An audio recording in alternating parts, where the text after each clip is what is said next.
Shalom, Laha Alahayim, peace to the gods, Nawathan, Kal, Halalimla, Yahweh, Bahasham, Yahweh Shai, Bahasham, Racha HaKodash, giving all praises to Yahweh, in the name Yahweh Shai, in the name of the Holy Spirit, double honors to the elder apostles, Salakia, the elder bishops, and the head elders of all the camps, the great millstone GMS who do well, who have learned this 100% truth from, who are the true leaders of all Israel, Yasha'Allah, today, whether you can receive it or not. Peace, blessings, and salutations to the Bayath Duwada, the tabernacle of David being risen up in these last days, as the Lord is closing the breaches thereof that is scattered abroad, starting with the governing body in the kingdom to come, the co-heirs of Yahweh Shai, the 144,000, 12,000 men, prophets of each tribe of Israel, as well as the innumerable multitudes scattered across the four corners of the earth, primarily where the great deliverance is going to happen in Babylon the Great of the 1/3 of men, women, and children, rehearsing the righteous acts to the best of their ability. All right, this is your brother Tazapanya of the DC branch of the Great Millstone, Adawan Ratazah, Lord willing. This digital epistle, spiritual commentary, is edifying to the elect. So, October Surprise Part 3, man. It's crazy because I'm able to do a video every day, you know, and Thawada Yabashim Shah for keeping me on fire.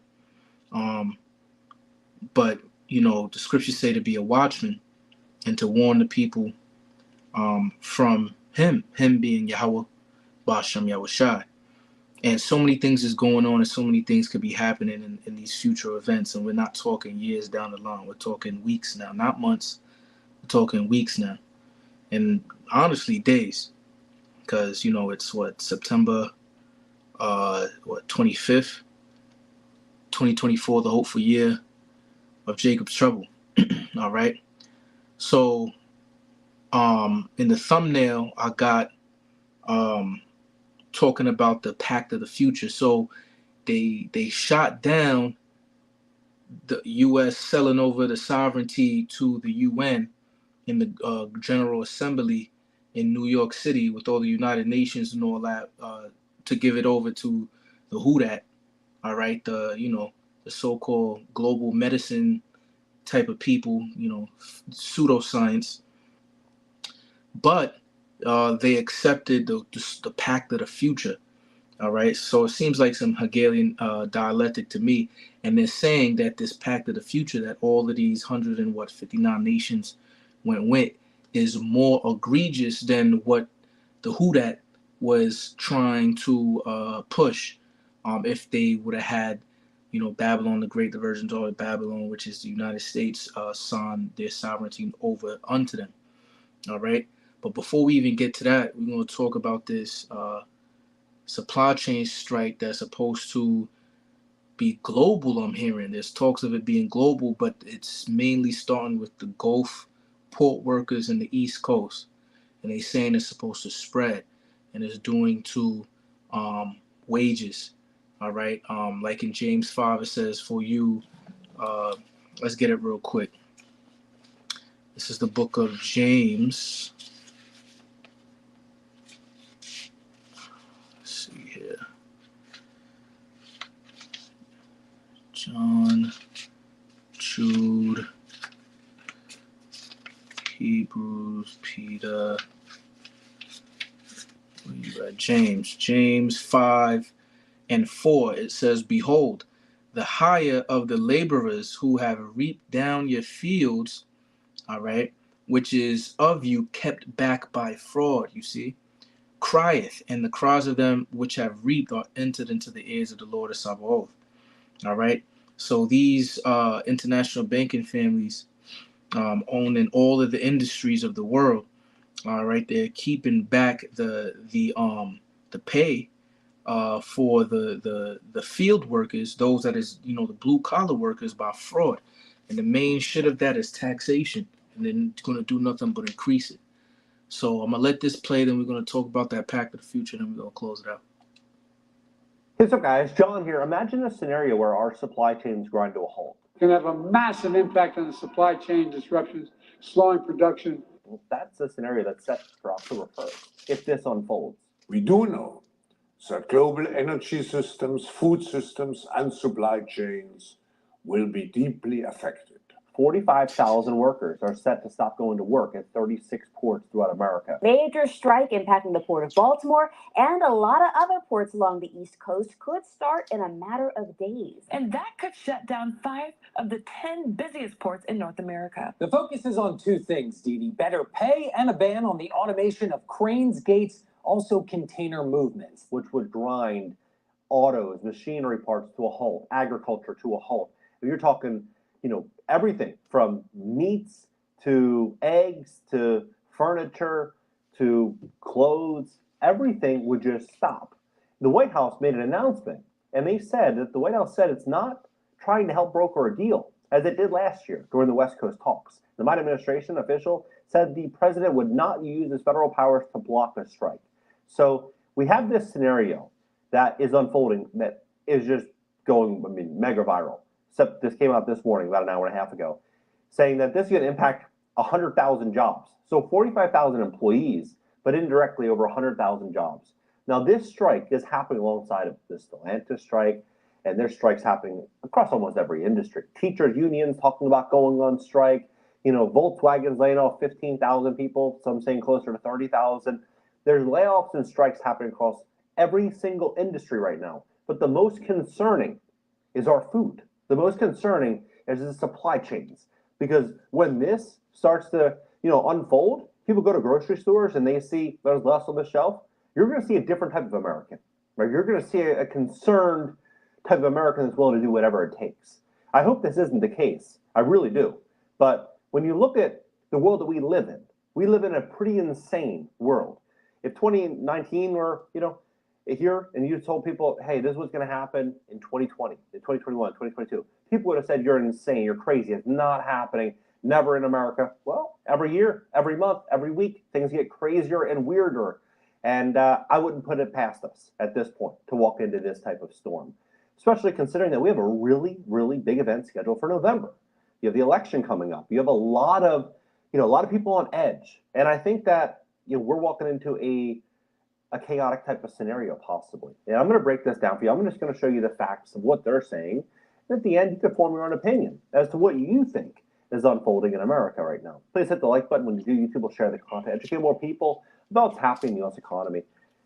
Crazy, crazy times. In July, a report on the fall of Denver and the fall of Ohio, 2 months before the media. They say that autos, machinery, and parts. Ports in the negotiation group handled $37.8 billion worth of vehicle imports during 12 months. So you got $38 billion, roughly, of vehicles that would be impacted. Then you have ports also lead U.S. in shipment of machinery, fabricated steel, and precision instruments, coming in at $97.4 billion, $16.2 billion, and $15.7 billion, respectively.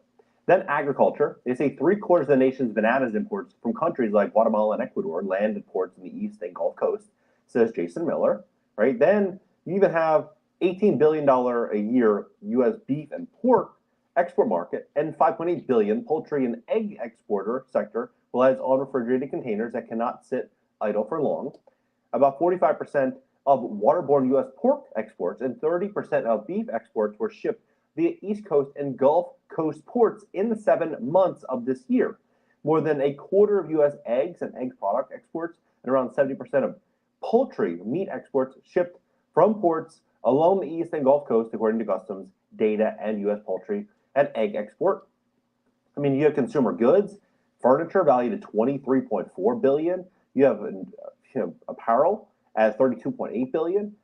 You have all of these costs that are just going to skyrocket because shortages will likely ensue. But then the big question is, Jerome Powell just cut interest rates based on inflation going down, saying that, we can cut 50 basis points. Well, if inflation starts to go up because of this chaos, could you imagine what would happen to markets? Right? It would be a pretty chaotic scenario. They're saying higher costs, big delays. In broader terms, a strike would raise costs for shippers while also imposing lengthy delays. Well, if their costs go up, our costs go up. If there's the same amount of demand and half of the available product, prices are going to be going up in a very, very big way. The top 5 ports in negotiation: New York, New Jersey, Savannah, Georgia, Houston, Norfolk, Virginia, Charleston, South Carolina, handle more than 1.5 million 20-foot equivalent units valued at $83.7 billion in just August. So this scenario is moving very, very, very quickly. This came about 2 hours ago. Shippers scramble for workarounds ahead of looming U.S. East Coast port. They say it's going to, reduce payroll jobs by about 100,000. And U.S. companies that rely on East and Gulf Coast seaports are importing early, shifting goods to the West Coast, and even putting cargo on pricey flights to hedge against a threatened October 1st strike that could jam supply chains and reignite inflation ahead of the U.S. presidential election. This is just another headache after everything that we've been dealing with. Now, what's very fascinating here is they mention the bridge collapse, and that happened in March and June. So March through mid-June. That to me feels like 2 years ago, right? Because every week, another crazy, insane event unfolds, right? The fact that that was only 3-4 months ago says everything about the world that we now live in. It's almost dystopian. So when we hear about scenarios of, this potential strike, if this was, floated as a potential threat in 2019 or 2018, I would say odds of that happening, 0, not happening, right? I wouldn't even look at the story. So I would say, it's not even anything worth talking about. I know America won't allow something like this to happen. But we live in a world where I won't write off anything as impossible, because I think that we could potentially see this scenario. We could see a very, very chaotic type of winter ahead of us. I think we could see something pretty crazy. I'm not saying this to scare anyone, but you just look at what's happening in the world. Like all the geopolitical tensions, everything that's happening here. I mean, the big events scheduled. This is the perfect storm, Akim. I mean, it's just it's concerning. They say the higher inflation rate will lead to higher rates. Right? This is what they are saying. So if they increase interest rates alone, let's say the strike happens and it's resolved within a week or two. If inflation spikes, imagine what this would do to markets. Imagine what this would do, to the economy. Right? It could be a variety of any type of scenario, but I think that is more likely than not the job market and the economy getting completely rocked over the next 6 months, seeing a different type of consumer and seeing potentially, if this happens, major shortages.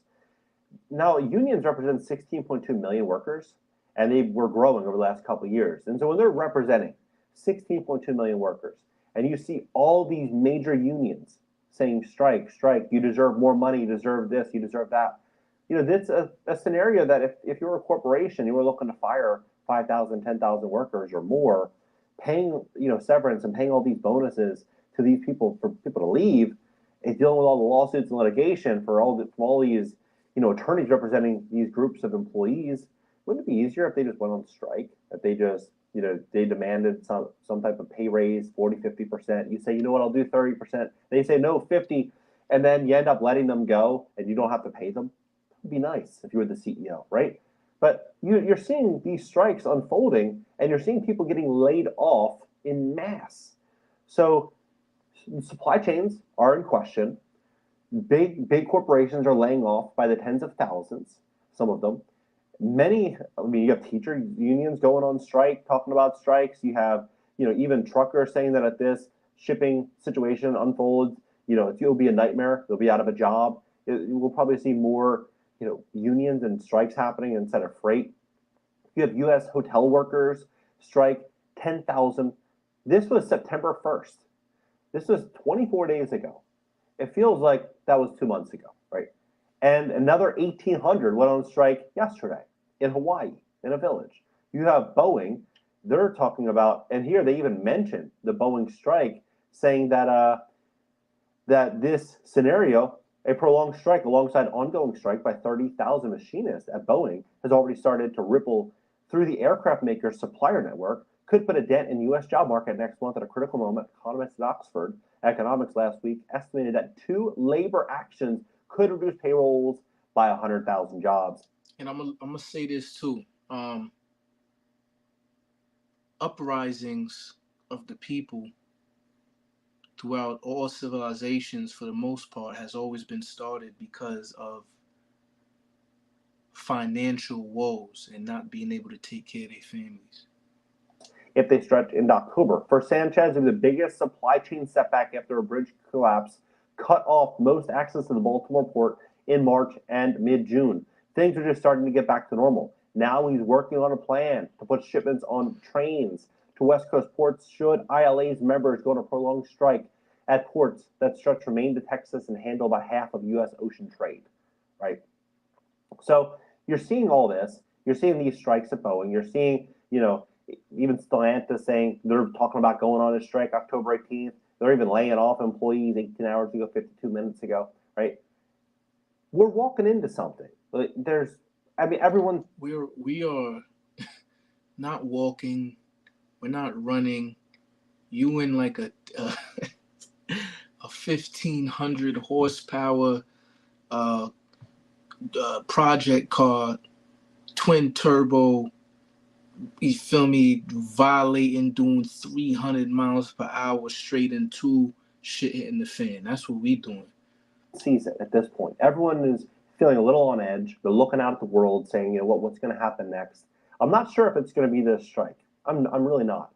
I hope it isn't. I hope it's not something this major. But we hope it is. We praying that it is, man. You just start to look at everything: shipping, jobs, corporations, the layoffs.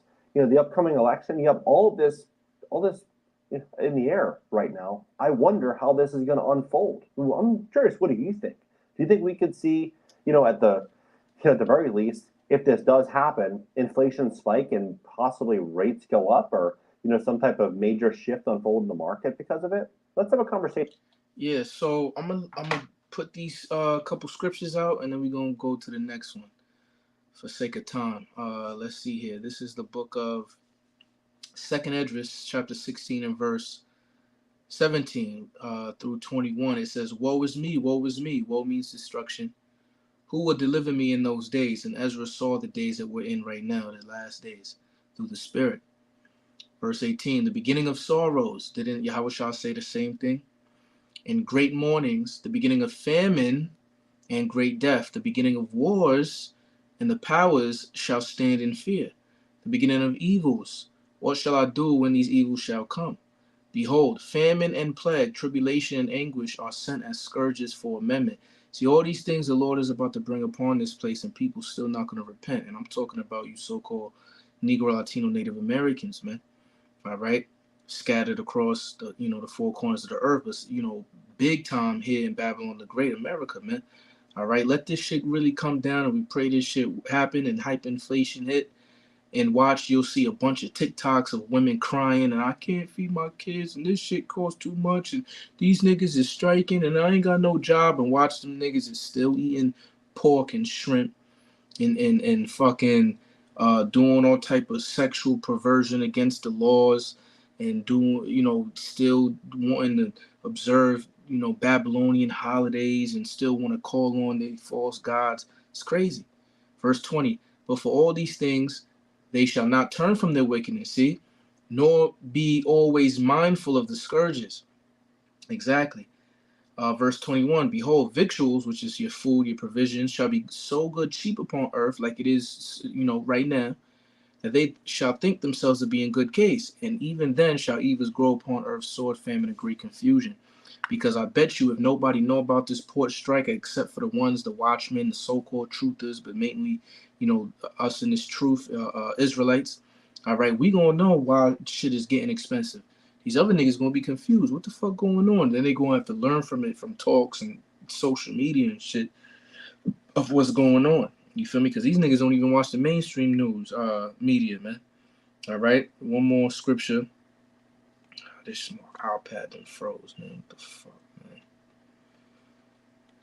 man? Let's see here. Fucking highlights, the bookmarks. 2nd Esdras chapter 6 verse 22. It says, "And suddenly shall the sown places appear unsown, the full storehouses shall be suddenly found empty."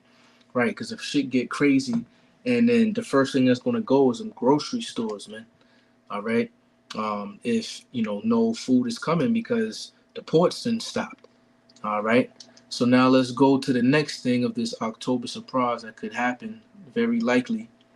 All right. In this it's the Glenn Beck. Through the United Nations, Let's go all the way. It's about 8 minutes. news from you, huh?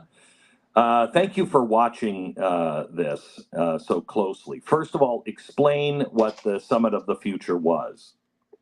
Yeah, so the Summit of the Future was the culmination of several years of work. It really began during the COVID era in 2020, 2021, with the UN Secretary General producing this report called Our Common Agenda, which is something that you've talked about in several shows and specials and things like that.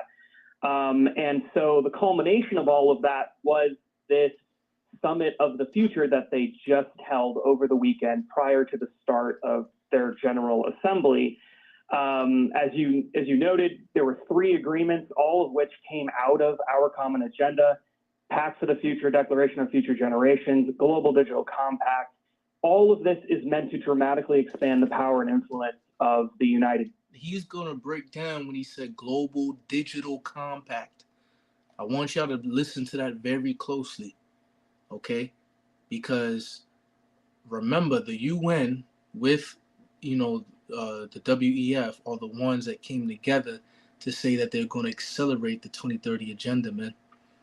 Now, a Global Digital Compact. Nations, that's the whole point of That's part of the Pact of the Future, okay?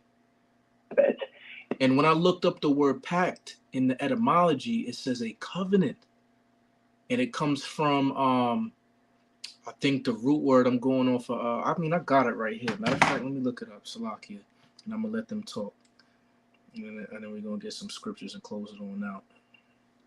Brothers can get some shut-eye. Get ready for the bum-ass plantation tomorrow. Let's look up the word pact.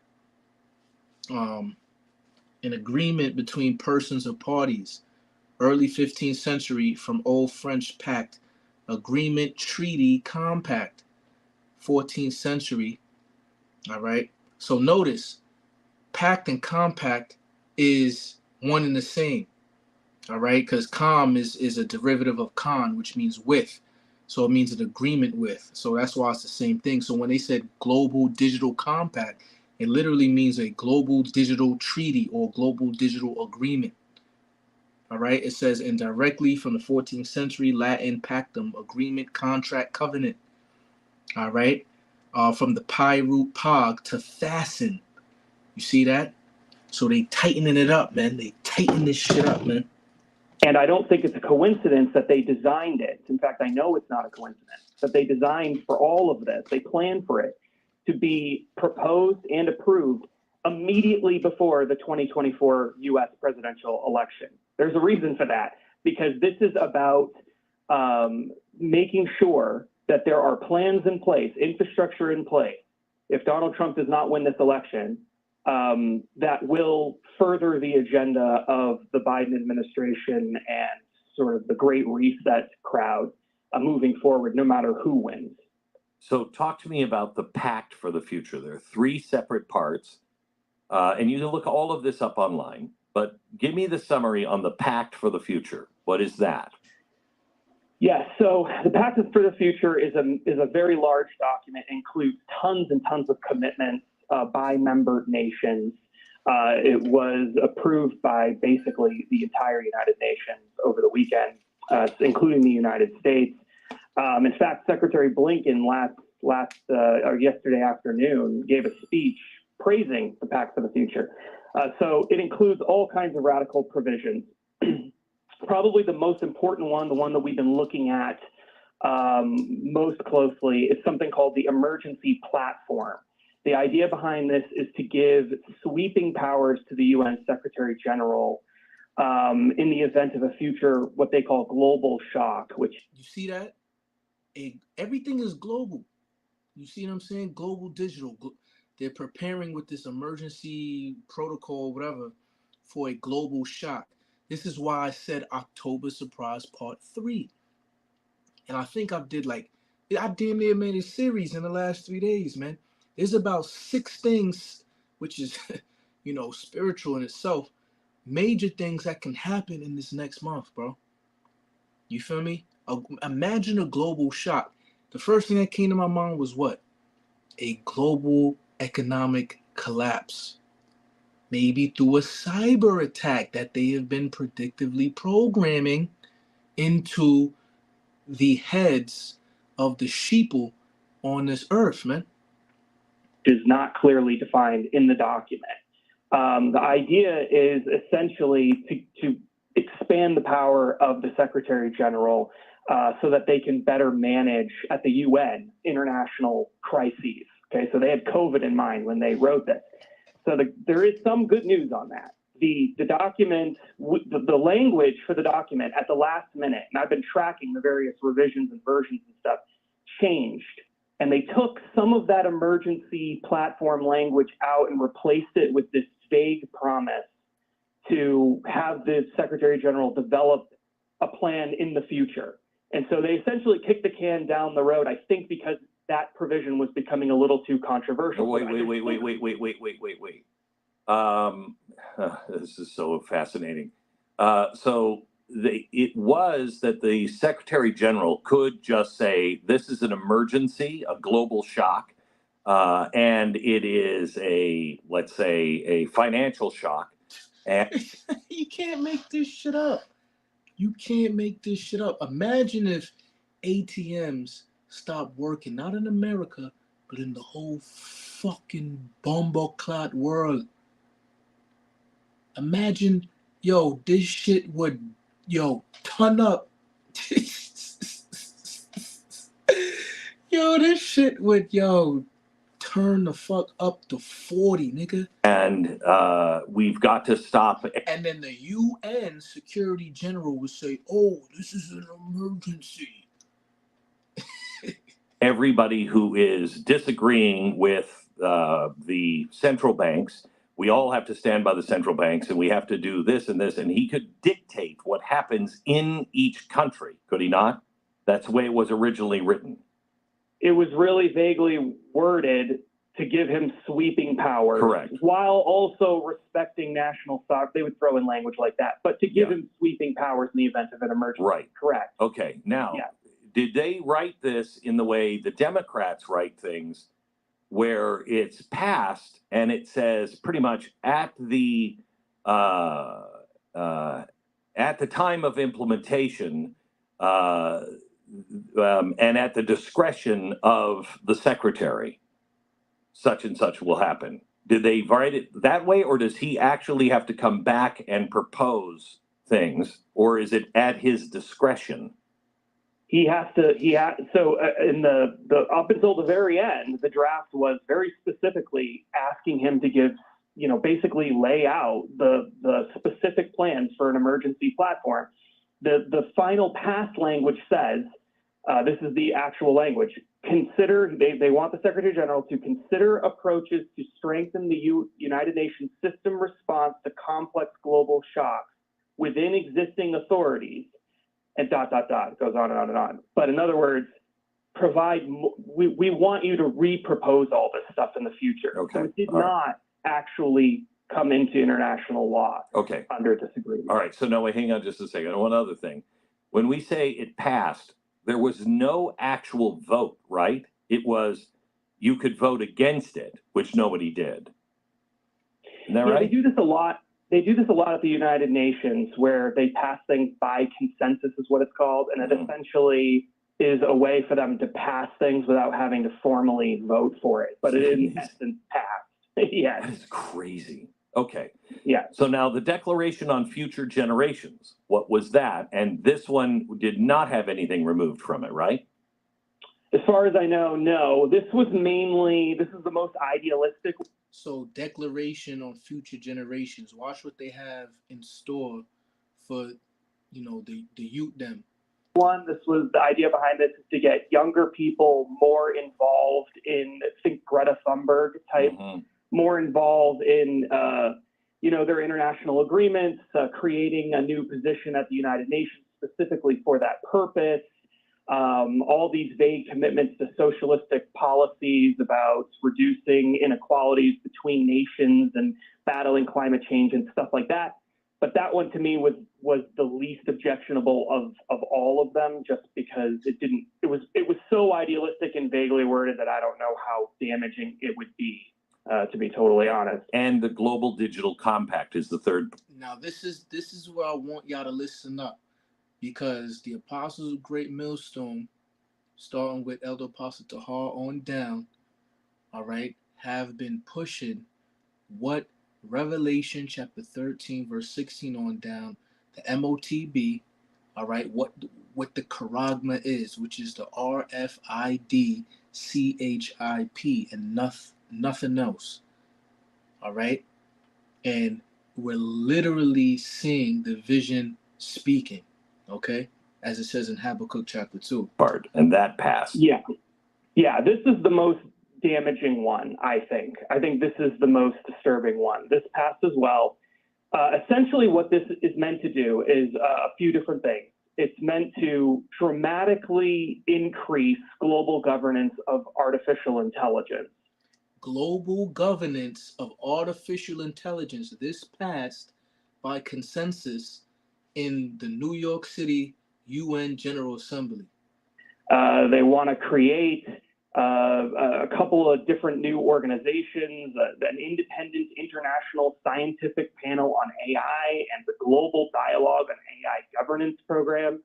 They want to have more collaboration with big tech, public-private partnerships, additional funding pumped into that, all of it designed to embed artificial intelligence and other emerging technologies with left-wing social justice goals, essentially, and they're very clear about that in the document. So that's a huge thing we've been warning about for a long time, going, Dark Future was all about that. We talk about that a ton in Propaganda Wars and how emerging technology is going to manipulate every part of our society.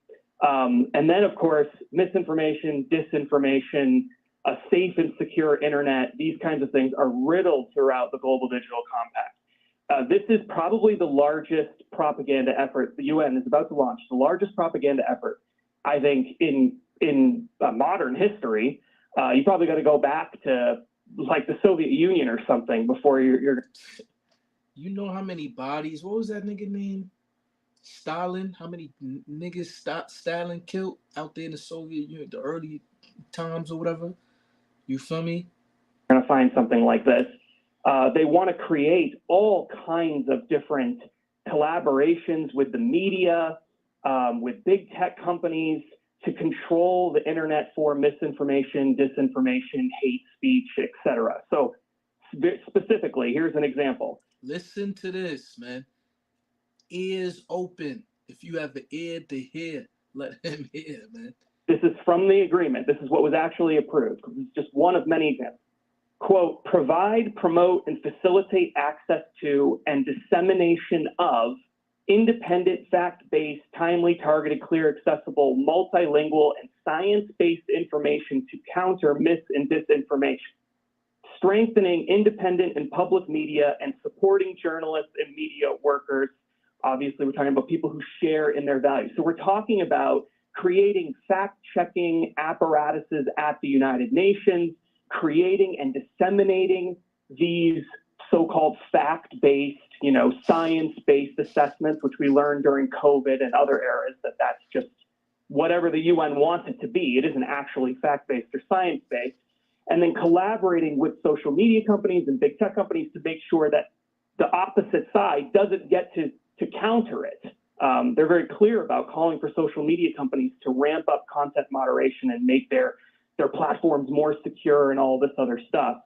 So really, you could summarize the whole document like this. The whole document could be summarized like this. Here's the point that I'm trying to make here. The whole point of the Global Digital Compact is to get everybody off the internet that the United Nations doesn't like, to get everybody off the internet that the United Nations doesn't like. Let me get a quick precept. This is Amos 11 and 8 and 11, Salakia. The book of Amos, chapter 8 and 11. You, Akim, already knew where I was going. Behold, the days come, saith the Lord God, that I will send a famine in the land, but not a famine of bread, nor a thirst for water, but of hearing the words of the Lord. All right. And they shall wander from sea to sea, and from the north even to the east. They shall run to and fro to seek the word of the Lord, and shall not find it. In that day shall the fair virgins and the young men faint for thirst. See, because they're not getting the living waters that's coming through the prophets, because that's where the word of the Lord is coming from. So we not going to be on the internet too longer, man. You got to seek the Lord while he may be found, man. And this thing is coming swiftly, man. And it's like quicker than we even really, you see what I'm saying? Quicker than we even understand, bro. You know what I mean? Yeah, that's Isaiah 55:6. Seek ye the Lord while he may be found. Call ye upon him while he is near. That's why the scriptures say that the prudent will be quiet in that time, roughly paraphrasing. All right? Because it's an evil time, as the scriptures say. I'm gonna look for it real quick. While I'm gonna continue play this. People who are not going along with it, and to create a vast propaganda network that is going to constantly be pumping out their own form of misinformation and disinformation, all in the name of allegedly getting to the truth, which of course is not what they're doing. We just talked to the FCC Commissioner, Brendan Carr, about. This is Amos 5:13. It says, therefore the prudent shall keep silence in that time, for it is an evil time. You see? So they are speeding up and constricting, even pressure, applying pressure even harder when it comes. You think the little videos getting taken down here and there now. Wait, yo. It just passed. Watch from here on out now. Let's go to the book of Proverbs real quick, chapter 22. I have a precept in my old scriptures, my old sword, reliable, old faithful. Proverbs 22:3, it says, a prudent man foreseeth the evil and hideth himself, but the simple pass on and are punished. You see that? So yeah, we coming into them times. The sale of the second largest broadcasting group in America, and 200 radio stations. It was paid for with foreign money, which is against the FCC regulations. No more than 25% can be from foreign. But Soros wrapped up a bunch of foreign money, and for some reason, they bypassed the law that says that has to go through the Department of Homeland Security and has to have a security check. Well, they're not troubled like other men. They write unrighteous decrees. They don't follow their own things. You feel me? Et cetera, et cetera. So he's going to, as soon as they officially announce it, which could be as early as next week, the sale will go through. We're on some of those stations. You have this happening. The only one that is standing in the way of the global effort to shut voices down, the only one with any real clout is Elon Musk. That's one man against the world. And he's controlled opposition because he's facilitating the MOTB. Come on, man. And they want to stop him too. Yeah, I know. This just has empowered all of the countries around the world and empowered them through the United Nations and gave them really kind of a blank check to stop people like Elon Musk with anything that it takes. Did it not? Oh, without a doubt. I mean, that's the whole purpose of the Global Digital Compact that they just passed. We've talked in previous weeks about this new EU ESG system that they're building in the European Union, which is also designed to do similar things. They're trying to close down all the off-ramps. You've said that for a long time. That's what they've been doing, and they're almost finished with the job. They don't want people to have any ability to counter what they're saying in a meaningful way. Yeah, if you want to sit around your kitchen table and talk to your family about things going on in the world, fine. But don't do it in public. Don't do it in a meeting. So where do we teach at? on the street corners. Wisdom uttereth her voice. She crieth out in the streets, roughly paraphrasing. So who do you think is going to be the first targets? All right? It ain't no Nation of Islam. It ain't no 5%er. It ain't no Moorish Science Temple. It ain't no Christian. All right? It ain't no Kemet Egyptologist. It ain't no New Wapian. All right? It ain't no foundational Black American. It ain't no we are the indigenous of the Americas movement or whatever. It ain't no Pan-Africanism. Right? It ain't no new Black Panther Party. It is the Hebrew Israelites, mainly those of the Great Millstone. Meaningful public way. That's essentially what's going on here. And as information and data and communication has become increasingly more centralized, it's becoming easier and easier to control it and manipulate it.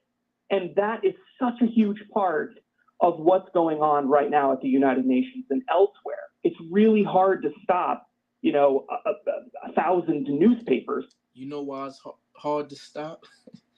Across the country. It's not hard to stop like 5 social media companies or 5 big tech companies. It's not that hard to do that or to force them to reform their ways.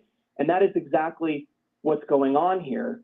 And it's incredibly disturbing, but that's the plan. And there's a reason why, as I said earlier, that they're doing all of this in the final days, final weeks, before the presidential election. Which is the month of October, hence the title of this 3rd part series. Okay, so I know that we have, I've scheduled an hour with you, but I feel compelled to talk to the audience one-on-one a little bit right after this. So can I get you to come back tomorrow, because you've talked about the governance of artificial intelligence, but we haven't talked about the global wealth transfer or the embedding the GDP with ESG or any of the other things that are now locked in on the globe. Can I get you to come back? So that's pretty much the point, man. Famine of word is coming. Will we start seeing more and more like heavier draconian type things regarding the videos and all that next month before the election with this whole disinformation and so on and so forth? We'll see, man. What this whole port strike situation, we'll see. But all we know is that the MOTB got to be coming, because rumors of wars is all over the goddamn place, man.